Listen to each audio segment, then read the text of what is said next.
In today's video, I'll be showing you how to enable and disable the charging sounds on your Samsung Galaxy A24.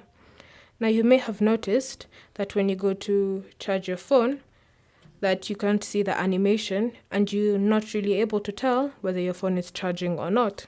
So to tell if your phone is charging without returning the animation, what you want to do is open Settings.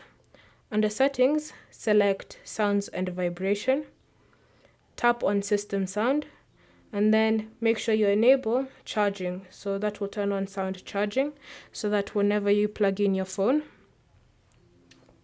like that, you don't need an animation. Your device will automatically make a sound showing that it's charging. If, however, you don't want that sound completely, just go back to Settings, Sounds and Vibration, System Sound, and then tap on the toggle next to charging. Thank you for watching. If you have any questions or comments, leave them down below and we'll get back to you.